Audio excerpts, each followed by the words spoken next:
চাঁদপুর গ্রামে এক কৃষকের ছিল দুই যমজ ছেলে। ছেলে দুটো ছিল খুব দুষ্টু। গ্রামের ছোট বড় সবার সাথে খুব দুষ্টুমি করত। এতে প্রতিদিন কৃষকের বাড়ি একজন না একজন বিচার নিয়ে আসতো। প্রতিদিনের মতো আলার মা কৃষকের বাড়ি বিচার নিয়ে এলো। কি গো ভাই, তোমার ছেলেদের ভেতরে কোনো শিক্ষা দীক্ষা কিছু নেই নাকি? কেন গো আলার মা, আমার ছেলেরা আজ আবার কি করলো? কি করেনি তাই বলো। দেখো তো আমার ছেলেটাকে মেরে কি করেছে ওরা দু ভাই। মানুষকে এইভাবে মারতে পারে বলো তো? বোন, কিছু মনে করো না, আমার ছেলেরা বাড়ি আসলে বুঝিয়ে বলবো। আজকের পর থেকে আলার গায়ে আর কোনো দিনও হাত দিবে না। কত মানুষে তো বুঝ দিল, কিন্তু কোনোদিনও কি এরা বুঝ নিয়েছে? গাছের লিচুগুলা একটাও রাখলো না, আর আজ আমার ছেলেটা হাতে নাতে ধরায় তাকে এভাবে মেরেছে। আলার মা বকতে বকতে বাড়িতে চলে গেল। আর এদিকে কৃষকের বউ কাঁদতে কাঁদতে বলল, ওগো, আমার ছেলে দুটো কি কখনোই মানুষ হবে না? মানুষের কাছে কত কথাই না শুনলাম, তারপরেও এরা কেন ভালো হয় না বলো তো? কেঁদো না গিন্নি, অনেক হয়েছে। আর না, এদেরকে যে কিভাবে ভালো করতে হয় তা আমার জানা আছে। আজ বাড়িতে আসুক। কৃষক ও তার বউ কথা বলছিল, তখন তারা দু ভাই বাড়ি এসে দেখলো যে তাদের মা কাঁদছে। মা, তোমার কি হয়েছে? তুমি কাঁদছো কেন? কাঁদবো না তো আর কি করবো বলতো? তোদের দু ভাইয়ের জন্য কি আমাদের কোনো শান্তি আছে? আমরা আবার কি করলাম? বুঝতে পারছো না? আলাকে ধরে তোমরা মেরেছো কেন? আর ওদের গাছে লিচু সব চুরি করে খেয়েছো কেন? আসলে বাবা, আমাদের ভুল হয়ে গেছে। আমরা দুই ভাই আর কোনো দিনও মানুষদের বিরক্ত করব না। শোনো তোমরা দুই ভাই, আমার শরীরটা আজ দুদিন খুব খারাপ, আর কাছে কোনো টাকা পয়সাও নেই। আমার সব টাকা আমাদের ওই বাবলাতলার জমিতে পোঁতা আছে। কি বলছো বাবা? বাড়িতে এত জায়গা থাকতে টাকাগুলো তুমি মাঠে পুঁতে এসেছো? হ্যাঁ, কারণ আমার ওই জমিটা যে সে জমি না, ওইটা একটা জাদুর জমি। ওই জমিতে টাকা রাখলে দিনে দিনে জমিতে আরো টাকা দেয়। কি বলছো বাবা? টাকা রাখলে টাকা বাড়ে? এমন কথা তো আগে কোনোদিনও শুনিনি। এতদিন আমি তোমাদের বলি নাই, কারণ তোমরা ছোট ছিলে।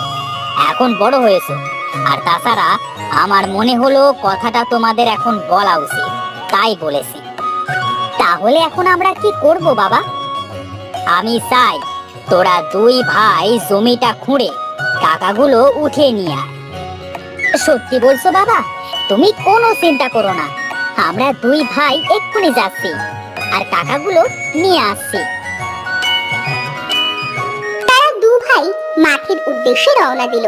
এদিকে কৃষকের বউ কৃষককে বলল, ওগো, এটা তুমি কি কথা বললে? ছেলেদের সাথে মিথ্যা কেন বললে? মিথ্যা না গিন্নি, এটা সত্যি কথা। আমাকে না জিজ্ঞাসা করে সময় হলে চোখেই দেখতে পাবে। তারা দু ভাই মাঠে গিয়ে বলল, ভাই, বাবা এতদিন আমাদের কাছ থেকে এই কথাটা লুকিয়ে রেখেছিল কেন? এই জমিতে যে এত টাকা আছে, বাবা আমাদের আগে কেন বলেনি? বাবা মনে করেছে হয়তোবা আমরা এই জমি থেকে সব টাকা চুরি করে নেব, তাই বলেনি।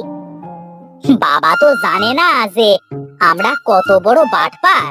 এই জাদুর জমি থেকে আজ কত টাকা যে আমরা ঝেড়ে দেব তা তো বাবা জানি না। এই ভাই, আস্তে কথা বল, আস্তে, না হলে আশেপাশের মানুষগুলো শুনে ফেলবে। আস্তে আস্তে চল, এবার আমরা আমাদের কাজ শুরু করি। তারা দু ভাই তাদের জমিটা ভালোভাবে খুঁড়তে শুরু করলো।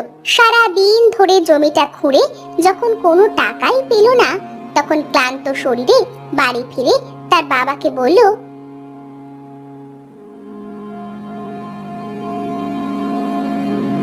বাবা, আমরা সারা দিন ধরে জমিটা খুঁড়লাম, খুব ভালোভাবে খুঁড়লাম, কিন্তু কোথাও তো টাকা দেখতে পেলাম না।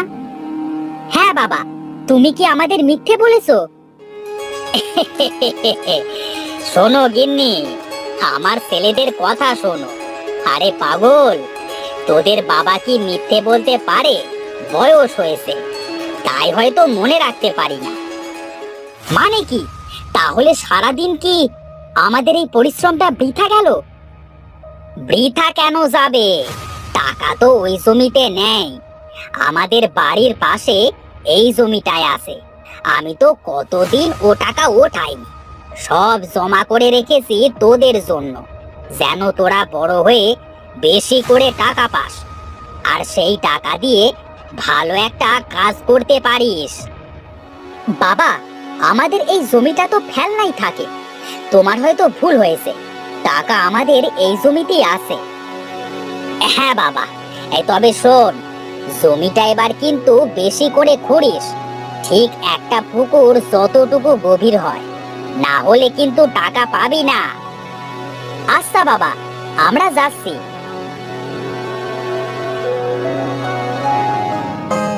তারা দু ভাই খুশি হয়ে বাড়ির পাশের জমিটা খুঁড়তে শুরু করলো। আশেপাশের মানুষ তো তাদের দেখে খুব অবাক হলো। কি রে ভাই, আজ তোরা দুই ভাই কি মনে করে কাজ করছিস? হ্যাঁ, আর কতদিন বসে খাবো ভাই? এবার তো বাবাকে একটু শান্তি দিতে হবে নাকি? হ্যাঁ, ঠিক বলেছিস ভাই, কাজ করে খা, কাজ করে খা, কাজের বিকল্প কিছুই নেই। তোদের আজ দেখেও আমার খুব ভালো লাগছে। আচ্ছা, তোরা কাজ কর, পরে কথা হবে, কেমন? জহির সেখান থেকে চলে গেলে তারা দু ভাই হাসতে হাসতে বলল, ভাই অনুপ, আজ কিন্তু আমরা টাকা খুঁজে বের করবই। আমাদের আজ আরো ভালোভাবে কাজ করতে হবে। হ্যাঁ ভাই, তাড়াতাড়ি কাজ কর। তারা দু ভাই মন দিয়ে মাটি খুঁড়তে লাগলো। মাটি খুঁড়তে খুঁড়তে একটা পুকুর কেটে ফেললো, কিন্তু টাকার কোনো হদিশ মিলল না। তখন অরুণ বলল, ভাই, বাবা মনে হয় আমাদের বোকা বানিয়েছে। আমরা তো সারা দিন ধরে এই জমিটায় একটা পুকুর বানিয়ে ফেললাম, কই টাকা তো দেখলাম না। চল বাড়িতে গিয়ে বাবাকে জিজ্ঞাসা করে দেখি।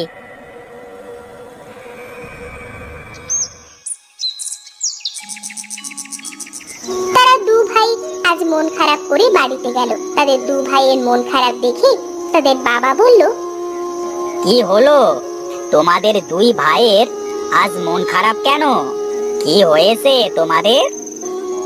বাবা, আমরা তো জমিটা খুঁড়তে খুঁড়তে একটা পুকুর বানিয়ে ফেলেছি, কই তোমার সেই জমানো টাকা তো কোথাও দেখতে পেলাম না। হ্যাঁ বাবা, তুমি তাহলে সত্যি সত্যি আমাদের সাথে মিথ্যে বলেছো? না রে আমার সোনারা, বাবা মা কখনো মিথ্যে বলে না।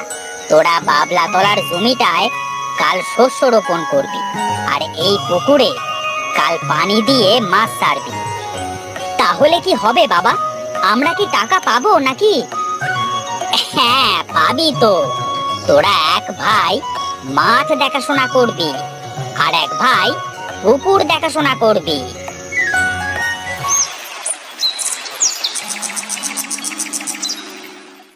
পরের দিন তারা দু ভাই দু কাজে নেমে পড়ল।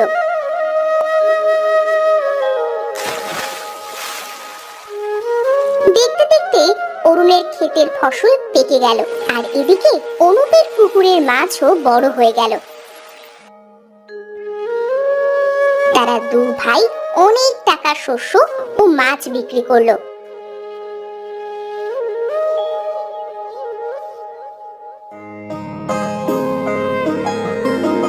সেদিন তারা খুব খুশি হলো। তাদের খুশি দেখে কৃষক বলল, এবার তোরা কি তোদের সেই জাদুর জমির লুকোনো টাকাগুলো পেয়েছিস বাবা? বাবা, আজ আমরা দুই ভাই খুব খুশি হয়েছি। আসলে জীবনে কষ্ট না করলে কিছুই করা সম্ভব না। হ্যাঁ বাবা, টাকা তো জাদুর জমিতে ছিল না, টাকা তো তোমার কথা আর বুদ্ধিতে ছিল। আমাদের এত সুন্দর একটা বুদ্ধি দেওয়ার জন্য তোমাকে ধন্যবাদ। ওগো, তোমার মাথায় এত বুদ্ধি আগে তো জানতাম না।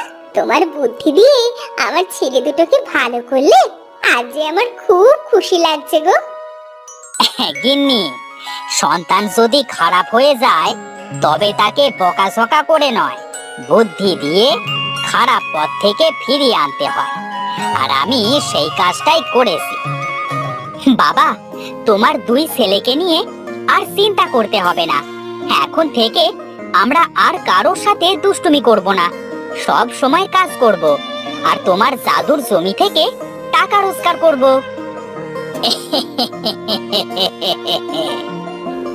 এভাবে কৃষকের দু ছেলে মন দিয়ে যত্নের সাথে তাদের কাজ করতে লাগলো। তারা দু ভাই আর কোনোদিনও কারোর সাথে কোনো দুষ্টুমি করেনি। এরপর থেকে কৃষক তার বউ আর দুই ছেলেকে নিয়ে সুখে শান্তিতে দিন কাটাতে লাগলো।